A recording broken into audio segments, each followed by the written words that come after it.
Well, it's Friday night, evidence-based triathlete. Ted and I were actually out visiting. I ate a whole pizza. He didn't eat anything except chocolate on the way home. Chocolate. I stopped for a little chocolate on the way home. I had to. We went to this place for work. It was interesting. It was they had pizza and alcohol. I'm gluten free, so I couldn't eat pizza, and I don't drink. So I was like, I just sat there. It was fun. We had a good time, but it Yeah. was just not my jam. But I did get some chocolate on the way home. Well, and I thought, hey, we're going to have a guest on tonight, Justin. Hey, Justin, how's it going? Hey, happy to be here. Doing Yeah, well. awesome. And I get a beer, and I'm like, I got to have a beer because Justin, we're going to be talking with Justin, and he loves having beer after a race for sure. So, That is true. That is true. I am coming off of my honeymoon and off season, so I've had more wine than I've had, I think, all of 2023. I had more wine in like a week, last week. So I'm drinking a LaCroix tonight. I'm skipping oh, the there you go. I love it. Yeah. Well, and Ted, do you have your drink of choice tonight?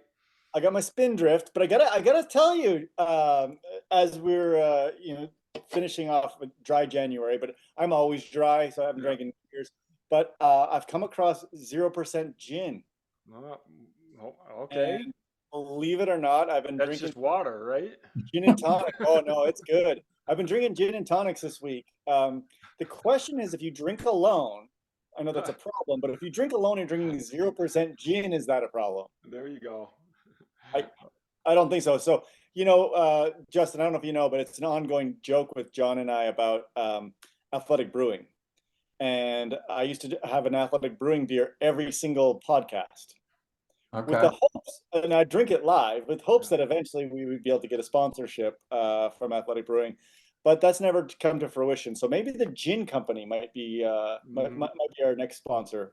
I There like you it. go. Yeah, I'm a big athletic brewing fan. Oh, Yeah, awesome. I think we all like it. I think it's really Yeah. good.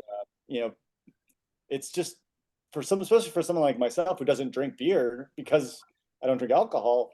Um, it's great, right? Like you get that option, different tastes. Like you only drink so many bubbly waters, Hmm. and yeah, it's nice for a change for sure. Well, we Okay, all have our so bubbly water tonight, so that's good. we're And 3 for 3 on bubbly water. three of us, and Justin, I think this is the third time that we've had you on, or twice with us and once with our spotlight. And anyways, I think you are our most frequent guest now. All right. Yeah, I'm on and it. this is great to have you back after your first year as a pro triathlete, now entering your second year. Maybe just give us a quick synopsis of what it was like to have that first year as a pro triathlete. Yeah. Well, happy to be here, John. Thanks for having me as always. Always happy to chat. First year was interesting. I started off guns a-blazing, coming off of a really successful final amateur year. I won every race I did, and then won the Ironman World Championship as an amateur in 2022 in St. George, and then podiumed at Kona, and was like, all right, I'm finally ready. I'm gonna jump right into this pro thing, and I started training my butt off, up to the volume, up to the intensity, and pretty damn quickly I was injured with the most serious injury I've ever had with a hip stress fracture, honestly, that started in February of last year in 2023, literally just 60 to 90 days after sort of turning pro and upping that intensity, and really changing nothing else in my lifestyle other than trying to train from 15 to 20 hours a week, coming from like say 12 to 15 on average, and just increasing the run because my coach and I just got a little too excited. And so while the season started off pretty, I was excited, I was fit. I went into my first two races of the year at Clash Miami and Oceanside, basically with a stress fracture and not knowing it yet, and just training through pain for over a month. And didn't start or didn't finish the race at Clash Miami because I had gotten sick and was throwing up off the bike, and then got to Oceanside and had a pretty good swim bike, and then basically had to limp through the entire run, with my hip breaking down. Got an MRI that week and was on crutches. So the season was quote unquote shot for me pretty quickly, and it was a bit of a wake up call. I had some psychological doubts throughout the year around like, man, am I cut out for this? I still have a full-time job. Am I really able to compete at that level? Did I make a mistake? Should I just go back to winning amateur races and stick with that? And just started chipping away throughout the year and stuck to, a really strong rehab protocol, built a really good team around me of experts and PTs and orthos and, everything that it takes to overcome an injury successfully. And then started finally setting my sights on racing again after having a little bit of fun on the bike and swimming because I was just really sidelined with the run throughout the year. And so I sort of recalibrated my goals. I had some big ambitious goals early in the year to make podiums and show up and be a big name and get sponsored and all that other stuff. And as I sort of like reshifted and recalibrated, I just wanted to get back on the start line and perform well. And so I entered 70.3 Cozumel as my first race back and probably had one of the best races of my life. Swam front pack, led the race off the bike with my best power and best bike split to date, breaking 2 hours for the first time. And then had a pretty solid run and finished on the podium running from 6th into 3rd place, which I've never done before. I've never actually passed anybody in the run, much less in a pro race. So I was really fired up after that.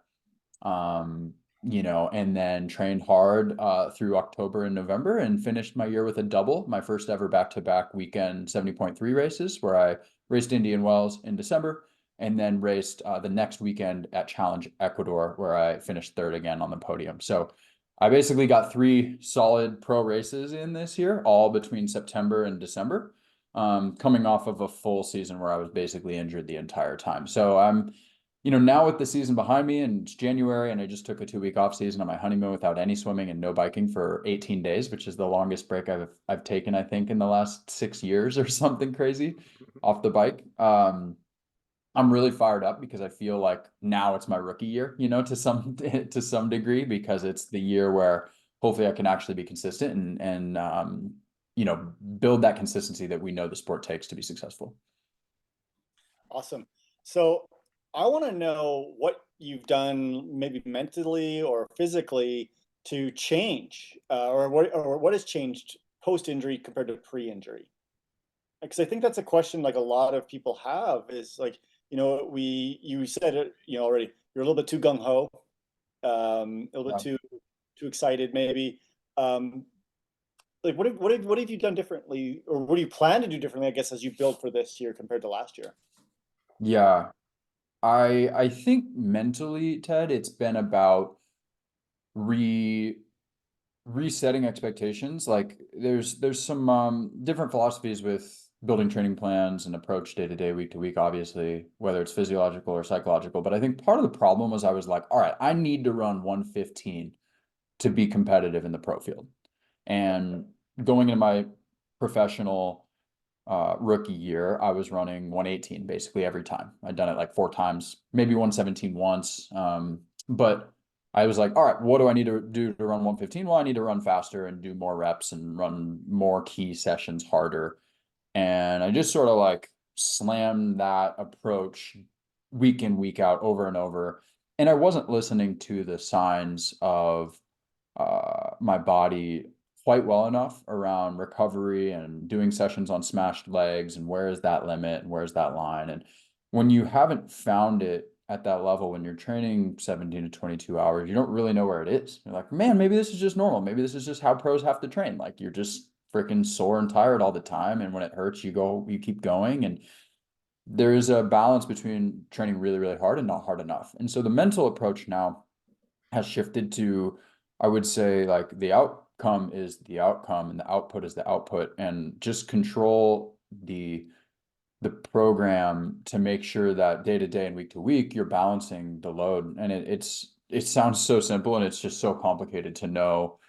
And it's so nuanced to say, okay, should I be doing 10 by 1K today at 530 pace, or should I be doing 10 by 2K at 520 pace? Like, or should I be doing 11 by 1K at 540 pace? Like there's these little toggles and they add up over time to such an extent that you really need a trusted team around you. You have to trust your coach. You have to communicate effectively. And so mentally, I would say I'm a bit more patient now. I'm taking a little bit of a longer term view. Like if I don't run 115 this year, I proved to myself at the end of this year, I don't need to run 115 to make the pro podium. Like I'm now confident in my swim bike ability that I can swim and bike basically with, I think, pretty much everyone in the world. Maybe like 5 to 10 guys would still kick my butt on the bike, but it's, you know, it's hard to drop me if I'm in swim bike shape. I know that. And then I will get outran by 5 to 10 minutes by almost all the top guys still at this point, but that's where I'm at, and that's the approach I'm going to take to racing. And I'm going to just chip away 1 minute at a time on the run, and not try to make some kind of magic happen and get to 112, 113 this year. It's not going to happen without getting injured or taking at least a huge risk of becoming injured. I think physically, Ted, the changes I've made are simply introducing a 2 by 20 minute weekly at home physical therapy / strength routine. It's very simple, but I learned so much through working with several physical therapists. But the one I ended up working with throughout the entire year that actually had on a monthly retainer as an extension of my coaching team was Chris Johnson out of Seattle. And he's a big name in the PT world, an experienced triathlete and runner himself. With an expertise in stress fractures, and he guided me and my coach through the whole return to running program, actually all the way until after Ecuador. So all the way through Cozumel, Indian Wells, and Ecuador. He was guiding the walk run program, the intensity, the variability, how it fit in with my other sessions, and then when to hit the gym and do the strength. And so I've learned so much through there. But the big takeaway is, like, it's not that complex. It's just really hard to stay disciplined and do it. And it's things like little clamshells with your hips to activate the glutes, you know, twice a week, or do some lateral walks, or skater taps where you're activating the hips. And so much of lower extremity injuries, as I've learned so much about this with knees, ankles, Achilles, and hip stress fractures, is usually lack of glute strength that is becoming degraded from hard bike and running training. And so if you can make sure that the right muscles are activating, particularly the big support muscles, you know, your smaller tendons, joints, and all the other stuff will take a little bit less of a beating, I believe. So that's been a huge thing. In the evenings, I just, you know, grab my Athletic Brewing, turn on Netflix, and just get on the floor in the living room. I've got all my PT toys like strewn out all over the floor pretty much every night, which my wife hates, but that's, I think, the biggest change. And then I'm really focusing on sleep. So I've always been a pretty good sleeper. Now I'm finally sort of monitoring it, making sure I get in bed early, using sleep as another input to how should I train? Like, should I do that extra rep? Well, how did I sleep? How am I feeling? Am I emotionally there? Am I psychologically really strong today? Or am I lazy? Am I not? Am I kind of dreading this workout? Like, those are signs that I know I'm always so fired up to be training mentally. And if that's there, then I know usually physically I'm probably there too. So I use that as well. That's really awesome. You know, I'm going to just jump on a few of those things you said. I'm going to start with the sleep. So I have a rule for myself. If I don't sleep well 2 nights in a row, I don't train, no matter what's on the schedule, right? Like, I have a schedule, I build a schedule for myself, and it doesn't matter. Like, it could be the key session of the week. If there's been 2 nights in a row that, because I haven't been notoriously a good sleeper, but I know that that's a thing. Like, and I can look back at like me getting injured, me, like, oftentimes it was, you know, 2 or 3 nights in a row of not sleeping well.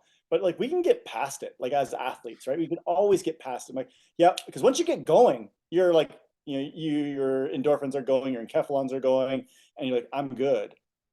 But then you're just digging deeper and deeper. And so I think that that's great. The other thing that you mentioned about the 2 times 20, it's not that much, right? It No, really, it's not. well, the bang for the buck is so big. Like, you're benefiting, and I know you know this, but I want to share this with people. Like, the things that you're doing for the 2 by 20 minutes is probably a 10x if you were to run for 40 more minutes or ride for 40 more minutes. You're going to gain 0.001% if you do that. But if you do what you're doing, you're going to, you know, it's just unbelievable the gain you're going to get. And so I applaud you for those things. And those are really mature things you're doing. The other thing I want to just absolutely applaud you on is like including someone that's a healthcare practitioner in your team, right? And I think a lot of athletes that are not in team sports, where they have, for example, an athletic trainer with their team, right? Like, that's employed by their team. Like, they think of that as, well, that's a luxury I can't afford. When in reality, it's a luxury you can't afford not to have. Yeah. Right. So I wanted to say, yeah, I think that's great. And I want to applaud you for all of that stuff, and also for sharing that with us. Because I know, like, you know, you and I talked, you know, several times in the spring, especially when you were going through this, and it's hard.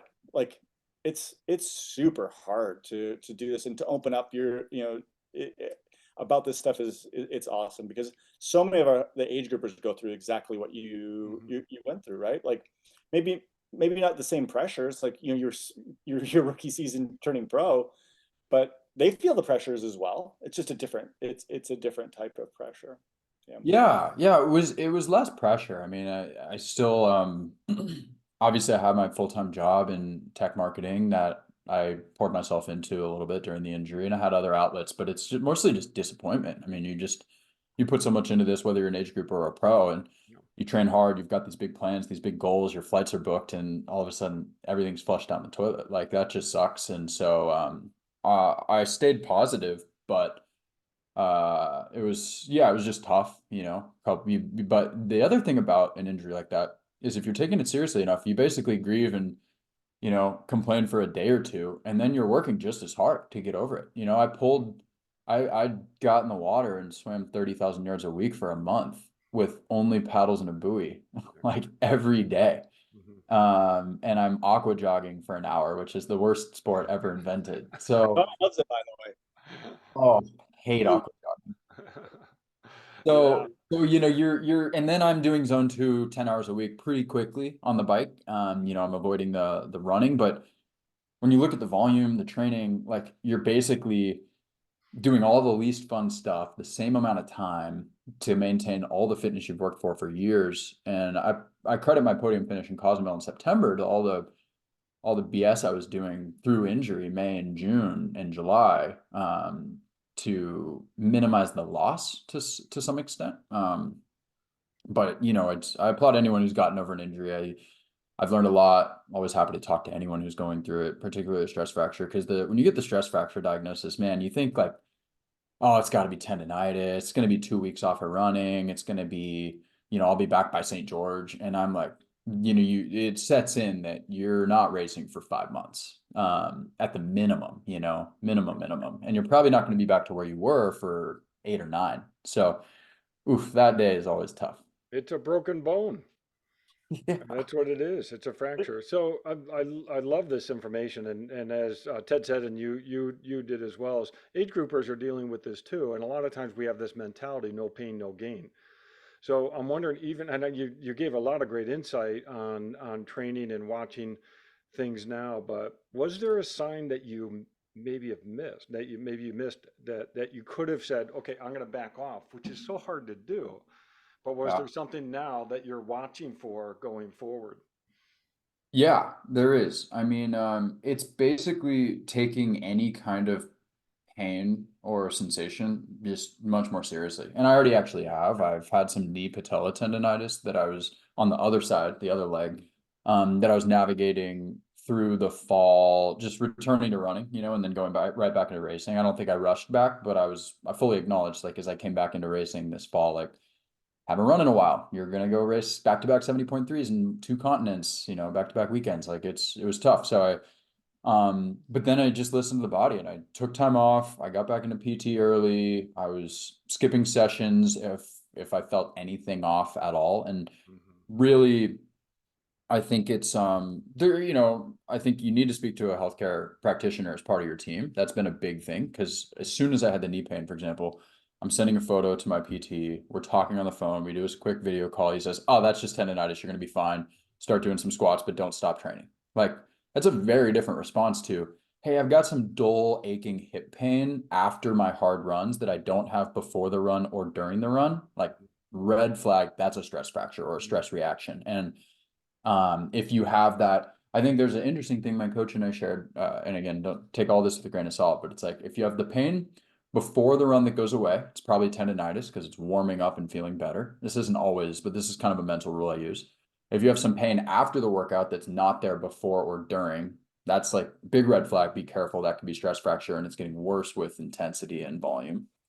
Um, and so I think those two things can be interesting, and just helpful cues to know. But really, it's going to be, if I have anything pop up, it's multiple days off of running completely. And then if it doesn't go away immediately with some strength, some rest, some ice, then speak to a healthcare provider. Because I think in hindsight, I would have still had a stress reaction.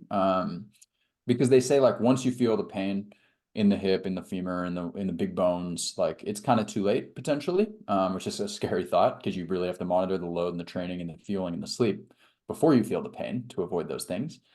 But if I had gotten in for an MRI the week I had the pain, rather than training for an entire month and racing Oceanside through it, I probably would have been off of crutches and skipping running for a month, not 5 months. Probably would have been a month off of racing. So in hindsight, it's easy to say, but now it's just really about taking the pain seriously. And as somebody who's now been on the other side of not running a single mile for 100 days, I'm a lot less scared by the idea of not running for a week. Like, it's crazy how many people, amateurs and pros, Yeah. are afraid of taking off one session or skipping one long run. And now knowing like the cost of jumping on the bike for 90 minutes instead of doing your hour run, you know, it's crazy. The cost benefit the trade-off is so high. And I've also been listening to some podcasts from some elite pros now, like Kat Matthews and Ash Gentle are the two that pop into my head, two of the top 10 pro women in the world. Like, their run volume is low. They're running like 30 miles a week. And they're doing massive bike volume, but they are of the impression you can become world class still with a pretty low to medium run volume. And I would say I'm generally trying to take that approach. I'm not like, okay, now that I'm on the other side of injury, let's ramp up the run volume again. Like, no. We talk about this all the time on the podcast. It's risk versus reward, right? The risk of running, and especially of running fast, is so great. And Justin, you're not there yet, but the research shows, especially as you get to be 40, 50, 60, the risk goes up. Yeah. The synthesis of collagen degrades as you get older.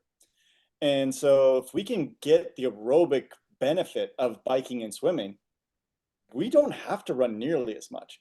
Like, honestly, when I'm doing well in 70.3s, I'm looking at 20 hours a week of running. And in that, or sorry, 20 miles. I wish 20 hours. Yeah, just 20 hours of running, 20 miles a week, with maybe only 2 or 3 of those miles being intense. Yeah. But my ultimate would be, and then I'm going to do 18 hours on the bike and run, or bike and swim, right? Where I'm just getting that cardiovascular engine and developing it. And you can get so much out of that, right? I'm going to share one other thing, and we've shared this, I think, on the podcast before. So I work with a few runners that they're just marathoners, right? Like, that's what they want to do. They don't do triathlon. But to work with me, you have to ride a bike. Yeah. If you want to do marathon.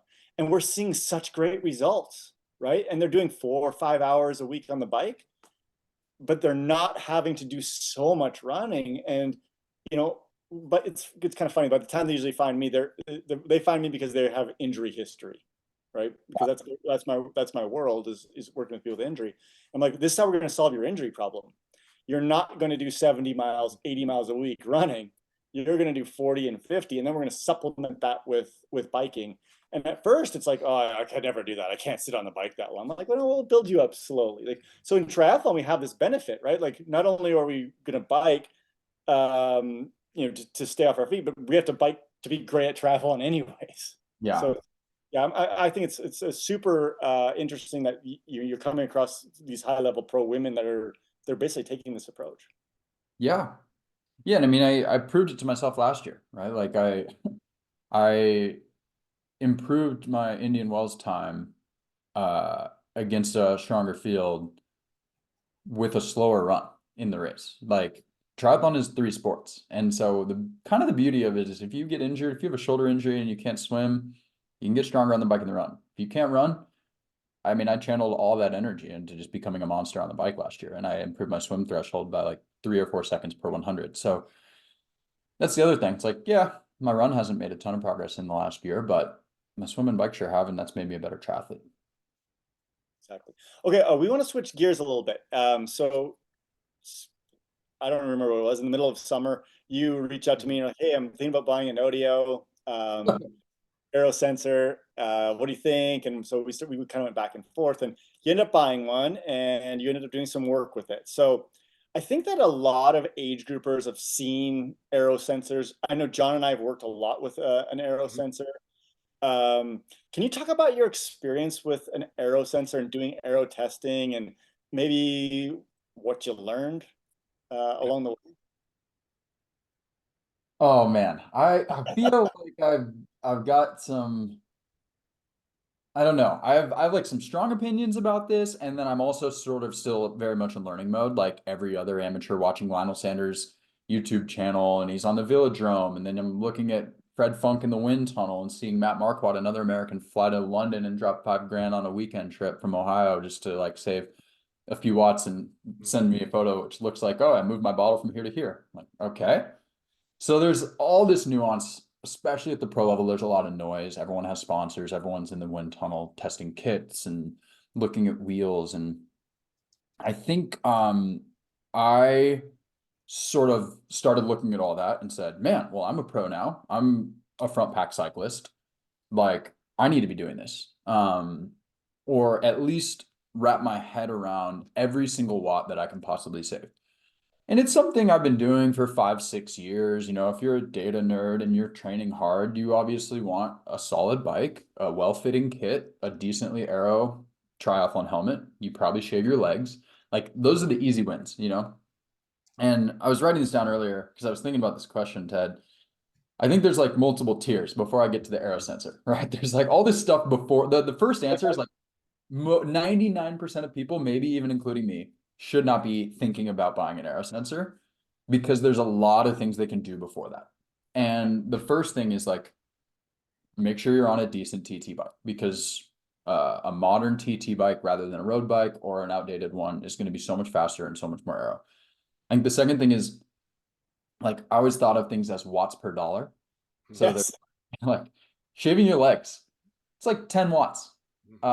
Shave them. It's free, you know? Like before you go get an aero sensor, you better shave your legs. You better have a good $200-300 aero helmet. There's like 5 top brands that consistently test the fastest. Good aero wheels, you know, all that stuff. And so, okay, if you've checked every one of those boxes, let's move on, right? Now you're looking at position. And so position, when you think about aero testing, there's sort of two approaches. There's, hey, I'd like to test position A versus B versus C, or I'd like to test gear piece A versus B versus C.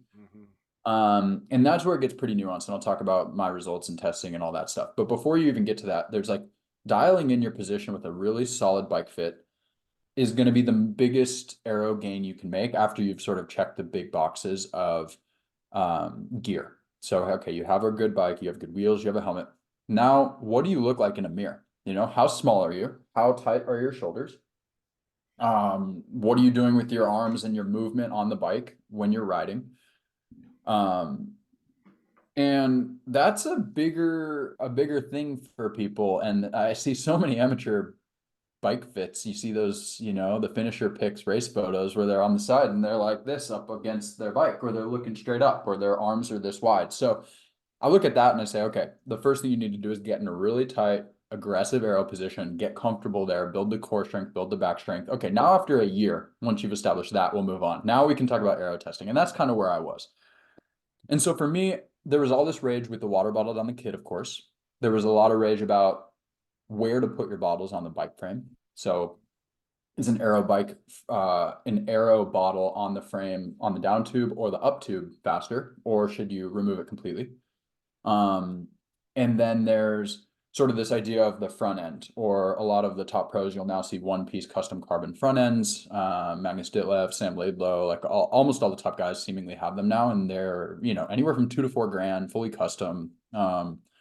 And I ended up going with the old Gorilla Tape sponsorship and took my Aero Coach, you know, $100 aluminum extensions and just wrapped them up. And I looked at the custom options, but they're so rigid when you make that decision.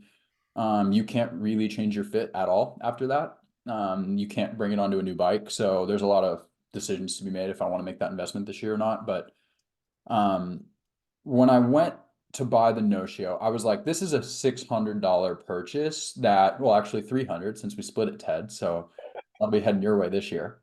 Um, You know, that's a $300 purchase versus the $5,000 trip to the wind tunnel. So I might as well mess around with this and see if I can learn something. And so my findings were ultimately, you know, okay, so the way it works with an aero sensor is you attach it to the bike, basically like a Garmin mount. Now the attaching part is like harder than it sounds because some of them don't fit your base bar. Every bike is different, so that can kind of be a pain. And honestly, if it doesn't attach right, it might not calibrate right. So there's a little bit of mechanical nuance with any kind of tech tool like that. But you basically go out and you want to find a perfectly flat course with zero wind on a really good road surface with no cars. Because any of those elements will introduce variability into the tests that make them not accurate all of a sudden. And you're looking at tiny, tiny margins when you're thinking about, well, I want to test calf sleeve brand A versus calf sleeve brand B versus shaved legs. Like, and the difference might be 0.0 literally on all three of them. And if you have any variance, you're going to trick yourself or trick the data into thinking it's faster. And so there's a little bit of noise in that. And so unfortunately in Las Vegas, I haven't been able to find a perfectly flat out and back that's at least 1 mile to do the runs on. I've done 2 different locations in Corn Creek and in Inspirada that are pretty flat, but the rollers, it's unbelievable at a plus or minus 1% grade even, how the CDA changes. And so when you're going from say 24 miles an hour to 30 miles an hour up and down those 1% grades, it changes the CDA dramatically from say like 0.20, 0.22 to 0.3 down to 0.1. And so you're getting some variance in the data. So I have been able to find a few interesting things, which is I tested 3 different helmets. I tested size small versus medium kit. I actually have them all written down here. I tested no bottle down the chest, a small bottle down the chest, and a giant 1.5 liter bottle down the chest. I tested 2 different types of shoes, multiple different calf sleeves versus skin. My main findings were when you added up all the things that I thought would be faster, the savings were dramatic, like 10 to 15 watts. But when you start to like look at each test data with only one of those elements, it was pretty hard to pick out meaningful data. I would get runs that were 0.08 up to 0.18 or 0.218, sorry, 0.208 up to 0.218, using the same gear on the same runs. So the variance was a little frustrating, but you know, it was helpful. But I think my main takeaway with all of it is like the stuff you think is faster is faster. And I probably, it was validating to know, okay, I should put the bottle on my chest. I should wear a size small kit instead of a size medium kit. I should wear this HJC helmet that looks and feels a lot faster than my other short tail Casc Bambino helmet. And then what was the other finding? I should wear the calf sleeves versus skin. And I Go think back, what was the size of kit issue? so the medium kit, there's some pooling, and this is actually a really interesting one for a lot of amateurs, I think that they could find relevant. I've been in a medium kit. I'm 165 pounds, 5'9", straight up size medium. In any of my kits, in any of my clothes, I'm a medium. And I've been wearing a medium kit, medium cycling kit, medium running gear forever. But what I noticed on the medium kit was you'd get these wrinkles up in the sleeves after the swim in aero position. And so every little wrinkle catches wind as you're in that aero position. And so what's so important in aero testing is just the front of your body. That's the most important thing. So getting your head lower, your helmet is like the single most important piece of gear. And they say helmets are really rider dependent as you get to the highest level, which is why you see pros and unsponsored helmet pros wearing all different types of helmets because they've done testing and they know this helmet's faster for me, but that helmet's faster for them. But the kit, when I noticed the small was just so much more snugger on the shoulders, but I was still able to swim and run with it unzipped. I realized in that tight TT position, the small kit actually fit me really well. It's a Win Republic kit, top of the line. And so that did test faster than the medium by a noticeable margin because it was just so skin tight. And so if you watch any of the Tour de France riders on those time trials, like they're wearing full sleeve kits, you know, super skin tight, all custom made to the shoulder specs and all that. So, you know, I'm not at the point where I'm working directly with a kit sponsor to build a custom kit based on the size of my chest and shoulders, but that would be, you know, a 2025 project potentially. That's so cool. And this said we did some early testing with these sensors, and you really summarized the issues so nicely. It really is such a sensitive device that even changes in elevation, as you mentioned, or changes in temperature, or road temperature, or tire temperature. We were trying to measure all those things, and it was really difficult. And then you do your ride, and maybe you tilt your head up one way or the other, and all of a sudden you got to redo it, or you got to have more runs to be able to have some data that are helpful. So this is really impressive what you've done, and you've hit on some good points. I'm curious if you even thought about testing while being legally drafting behind someone. Did you take a look at gear that may or may not matter if you're in the train versus leading the train? Yeah, I have not done that type of testing. I actually don't know. I'm sure some people have. I don't know how popular that is to test and say, okay, if the resistance is lower, if the yaw angles are changing, like that's a little above my level of understanding, especially as I'm just trying to calibrate things from a normal baseline. But it is interesting. And I know from my own data, of course, in racing that even at the 12-meter legal draft limit right now in Ironman branded racing, there's a massive drafting benefit, somewhere between, I would say, 10 watts per bike for the first 3 or 4 bikes. And then it's a little bit, it decreases a bit after that. Obviously, you're not getting 10 watts when you're in the 9th bike back, you're not getting 90 watts. But I know in Indian Wells, I was in the front bike group with about 9 guys out of the water. And I was in the 9th position because I had to bridge up from just being off the back of the front pack in the swim. So I'm sitting in that 9th position looking down. I'm like, we're riding like 29, 30 miles an hour, and I'm doing 285, 290 watts. And that's sort of like well below my average in a 70.3. And I'm like, man, I'm flying right now. Like, I don't think I want to go to the front because I think I'd be going the slower or the same speed, at 350 watts. And so I kind of sat in that train. I won't give the whole race report, but I basically sat in the back there in that 9th position for about 10 miles, let the race unfold, see if someone's going to attack, and I'll go. And I'm really recovering. Heart rate's like at 140. And then I'm like, all right, I guess if nobody's going to make a move, it's got to be me. And so I bridged all the way to the front and put down an attack. And then I realized, like, okay, at the front, they're all still there. We're riding the same speed, and I'm doing 340, 350. So I kind of validated like that it's 50 watts. It's a huge difference when you're in that train in the bike group. So the bike dynamics in the pro Ironman field are fascinating right now. And it's changing the game where if you don't make that front pack because of the aero advantage, it's so hard now to bridge up if you're a guy like Lionel Sanders or Sam Long. Those are really the only 2 guys that are consistently doing it from behind in the swim. But if you don't make that front swim pack, like you're kind of out of the race in the really big competitive races now, because of the aero advantages and all of the technology. To your point, John and Ted, like I'm not the only one doing this. In fact, I'm doing it in a much more elementary way than the top pros are.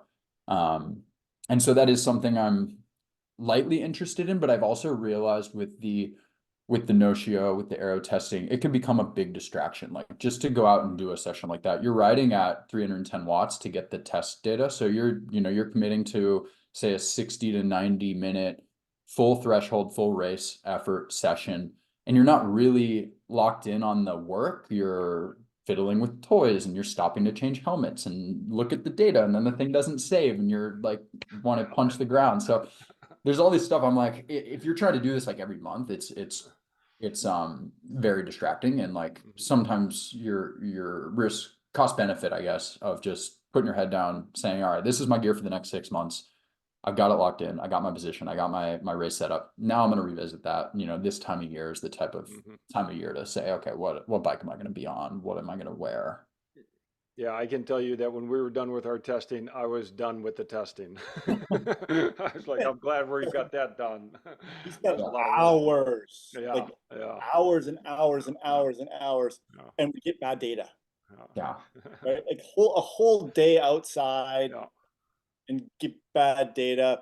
We were having Justin, we were having issues because we were actually a lot looking at CRR, so rolling resistance. Yeah. Yep. Had to maintain CDA. Yeah. Well, maintaining CDA is really hard, right? Well, So your case, you think about it. I don't know if you thought about this. How do you maintain CRR as a cloud goes over and the temperature of the asphalt changes. That's right. Wow. We were seeing this, like a cloud would come over and the CRR would change. Yep. Not because of anything we did, and we're trying to get CRR data, and like for that 10 minutes, it was no good. And then as the day would go on, it would get hotter, right? And your rolling resistance would change. So I have a question for both of you actually on this. So we got all this fancy tech and velodromes and wind tunnels and Nodeos and different aero sensors. And I've never done this, but I've always wanted to. Why don't we just go to like Lee Canyon, get a 2-mile section, and just don't even pedal, just go down the hill. Yep. But here and here in time, that's all that matters, right? Because then you can hold your position. You don't have to pedal. Like you have to pedal on the way up, or I could drive you back up. Probably drive you back up so we could do it quicker. Like to me, this seems like the simplest thing to do. If A is faster than B, as long as wind is 0, by the way, or consistent. Yep. Like it's like this is just a win-win. Like you just do it so quick, we can just knock it out, little effort. So Yeah. John, you're the aero specialist here. Why do we not do this? Well, that's what I do. I have a section of road. That's my section of road out here. It's a downhill, and if I want to just check a piece of gear out, I go out. I know a marker that I need to be at a certain speed, and from there on, I just coast, and then I look at the top speed that I get down the bottom of the hill, and then that's my test. It's not bad. Yeah, it just seems to me like, man, we got, especially here, like the Lee Canyon road especially is dead straight. There's definitely sections of like a mile or 2 miles that it has the very, very same gradient. And I'm like, man, I can just mark this out. Bam, bam. This is my time to get there. I'm going to try this water bottle in this position. I'm going to try that. Like, It would just be figuring out terminal velocity for going down that hill. That's what it is. You don't even need time. You just need to know what the max velocity that you reached. That's true, right? If you exactly if the max velocity, I can even easier. Yeah. You gotta have a good speed sensor, right? Because GPS is probably not going to be accurate enough. So you have to. And Justin, were you using a speed sensor on the wheel? You have to use an external speed sensor with the no-show. So I mean, this is so fun. Like I love geeking out on aero testing and rolling resistance and stuff like that. But just, I mean, really, like for you, it sounds to me that like you got some good stuff. So let's go back again to like the age grouper. Yeah. Maybe this is a little bit maybe overkill. So can we just repeat that one more time? Probably number 1 is a good helmet. Would you agree? Like yeah. Like I think the Rudy Project Wing, the Giro Arrowhead, the Casque Bambino, the HJC Adwatt, the Garneau P09 actually. Those are the top ones. I mean, look at what any of the top 10 women and men are riding in Kona, and if one of them is wearing that helmet, it's probably fast. Shaving your legs, having a good TT bike with good carbon wheels. The next thing is position, for sure. Like getting your head down, getting your shoulders square, and being able to hold that for a full Ironman is not a small feat. And you can make massive gains. I mean, I did do some tests where my head was up in a quote unquote comfortable riding position, and then I sort of did the like full shrug and dunked my head, and that was 10 watts. So that's a hard position to hold, especially for an Ironman for 5 hours or 6 hours. And we could have a whole separate podcast on position versus power output, but you'll see guys like Christian Blumenfeld who are in a less aero position, but they're putting more watts. And so there's a cost benefit always with power output and then becoming more aggressive and dropping the front end and all that other stuff. So I actually came up this year and increased my power. And so, you know, you are guessing to some extent, say, okay, I think I can hold 10 more watts here at a cost of 5 watts in aero. So it's worth it. But that's a nuance that I think a lot of people have to navigate. And then I think for the elite amateur, you know, it's truly just like copy what the top pros are doing. If they're putting a bottle down their chest, probably faster. If they're wearing calf sleeves, probably faster, especially if they're not sponsored. Looking at what shoes they're wearing, you know, I copied Jan Frodeno and Lionel Sanders shoes this year, the Bont Zero. So there's all that kind of stuff. But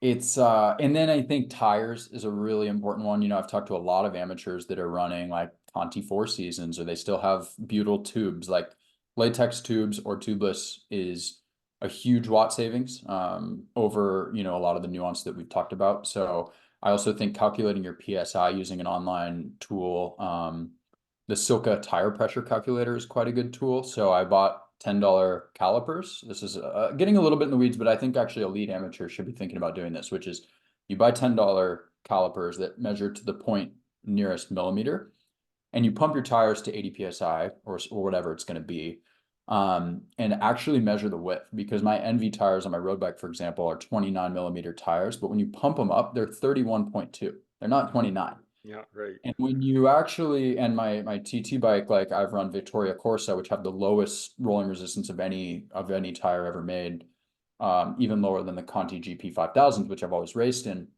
and those measure 24 versus 26. And so then when you look at the width of the tire and how much PSI you should be running based on the road surface of the given race that you're doing. So if it's super smooth and fast, you can pump it up higher. If it's a crappy road like Indian Wells, where there's a lot of potholes, you want to actually drop the PSI by nearly 10.